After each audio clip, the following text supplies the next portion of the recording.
Hello, hello, hello. Let me get all framed up. Let me get framed up. Yeah, loving it. The Mingle Project, we passed the 20,000 view mark last night, which might not sound like a lot, but for a time commitment of an hour and 10 minutes, it's great.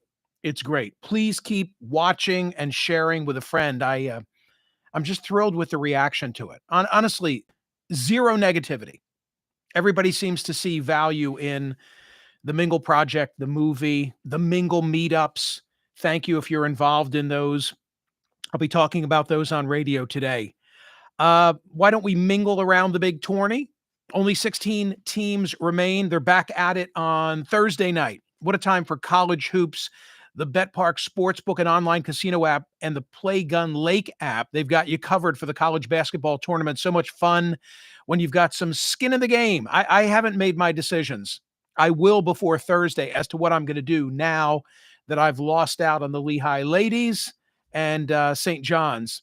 Make bet futures right now on what team's going to win it all. So here's what we're talking about. $25 on Duke pays 50. 25 on Florida pays 68.75. 25 on Houston pays 112.50. 25 on Auburn 125. I like long shots.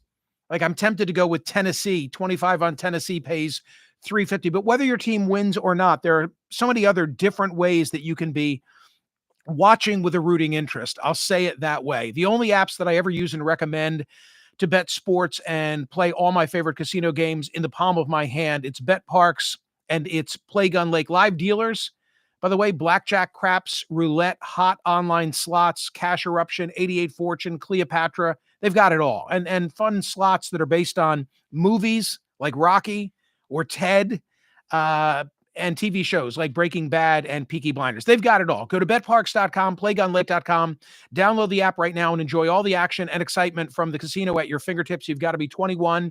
And in PANJ or Maryland for the BetParks app, you've got to be 21. And in Michigan for Play Gun Lake. Gambling problem, call 1-800-GAMBLER. Well, you knew that today's poll question had to be concerning Signalgate. Is that going to stick? Is Signalgate what we are calling it? And I have what I think is a very commonsensical reaction to this group chat where war games were being planned by representatives of the Trump administration. I'll share that with you in just a moment. First, let me just back up. Sunday, with a hat tip to Alex Thompson, who was on yesterday's program from Axios, I asked, which theory best explains the Dems' identity crisis?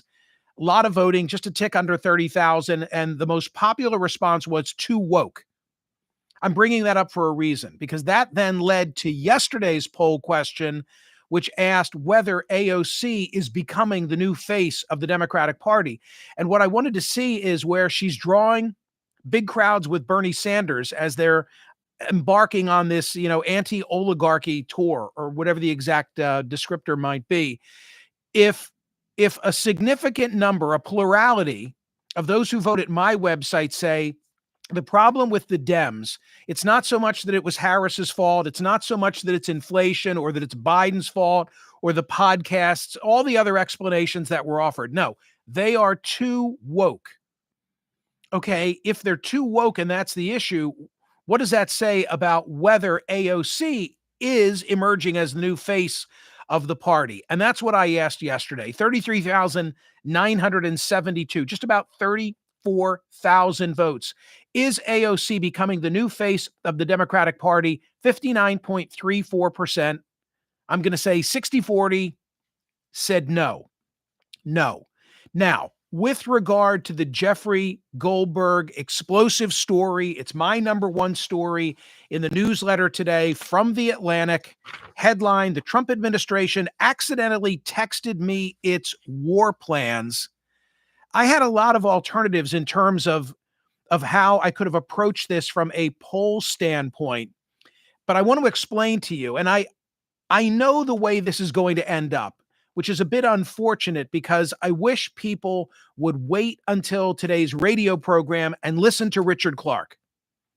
Richard Clark, who advised 3 U.S. presidents on matters of national security and is very knowledgeable about the cybersecurity world in which we live. So this is right in his wheelhouse. And he and I were going back and forth yesterday as the story was breaking. And it's Richard Clark who said to me, there's a question here as to what was more indicative.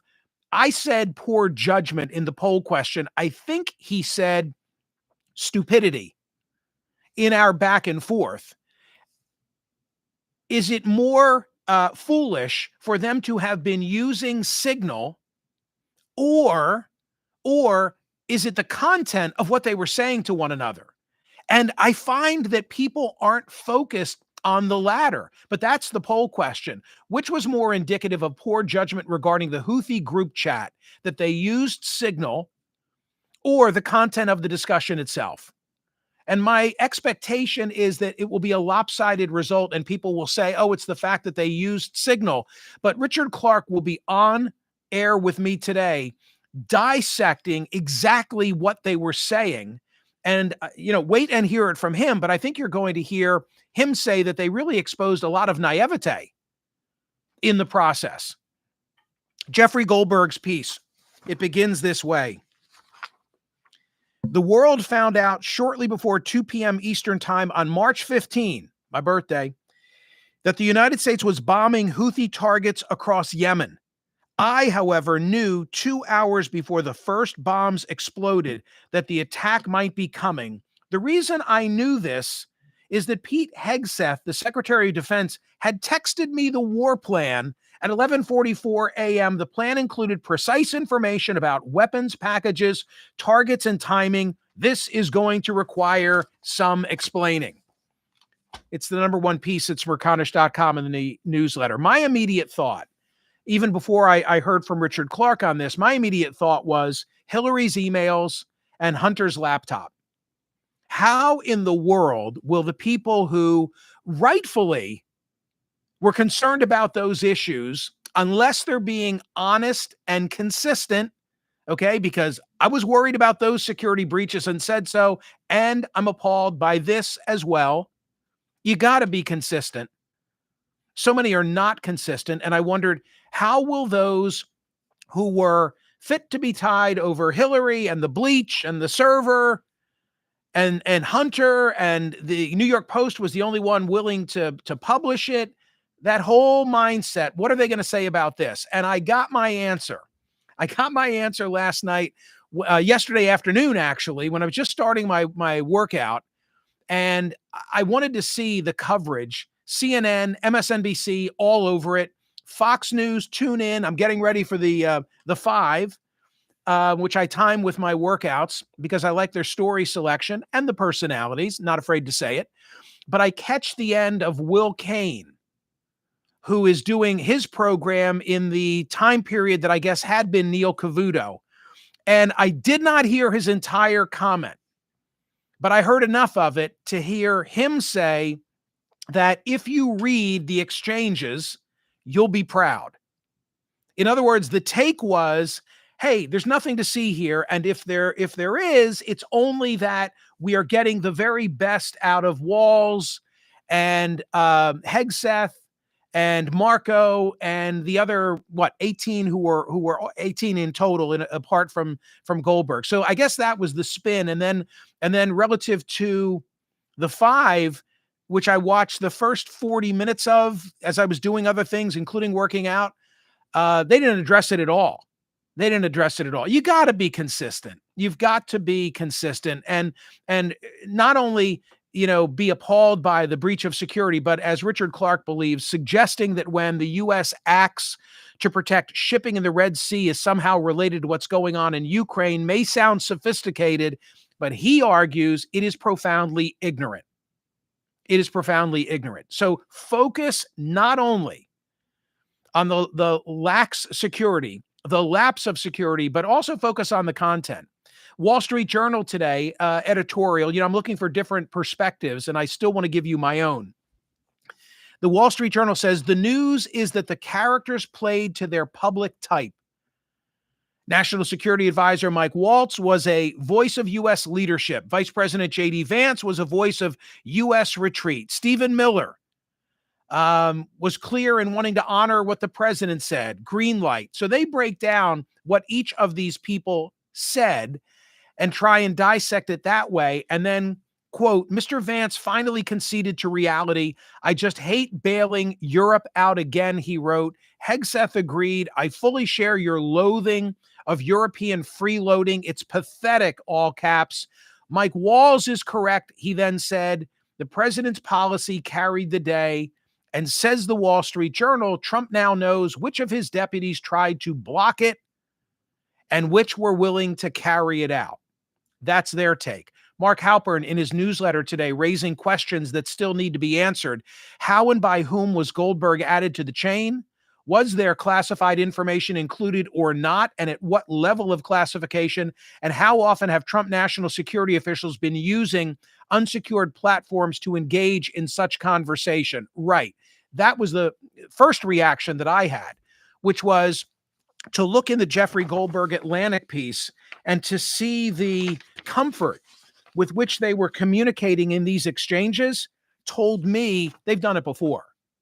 They've done it before. So, the administration is young, but in what other contexts have they had this exchange of information using an unsecure means of communicating? And then I have this, I promised you at the outset, my very practical reaction. Who is Kaiser Sosa? Who is Kaiser Sosa? That is my reaction. Michael, what are you talking about? Who is the other Goldberg? I haven't heard anybody say this. I'm so glad that I can have this turf to myself. Who is the other Goldberg? Gang, this has happened to me countless times when and I'm not defending it because I don't deal with national security. Do not misunderstand. This is not a rationalization. This is an insight, not a defense.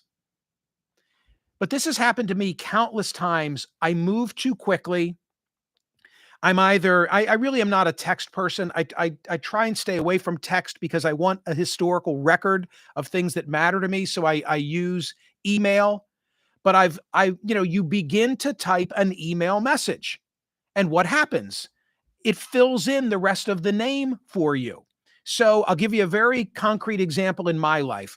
There are at least 2 emails in my what am I trying to say here? In my contacts that begin with the word team.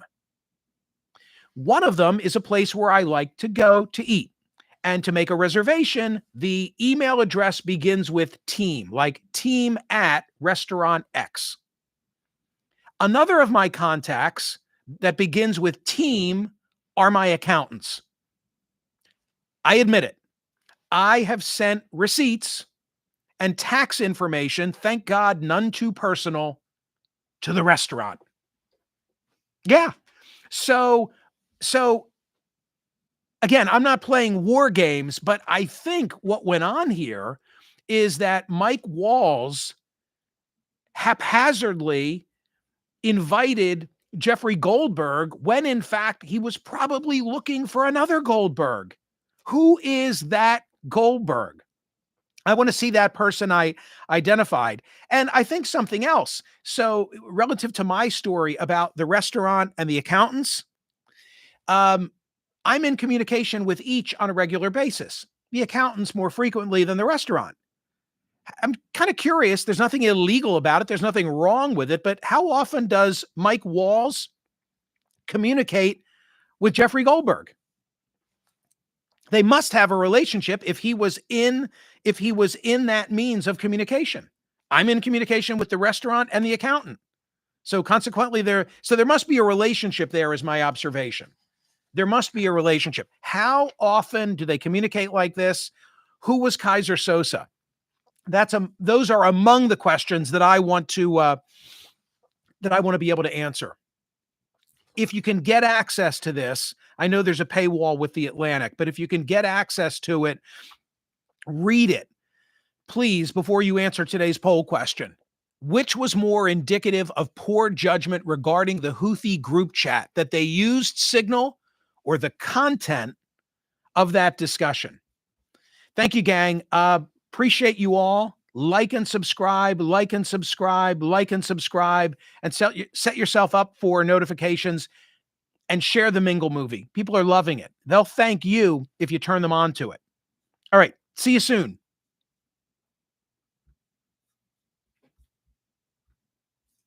Great.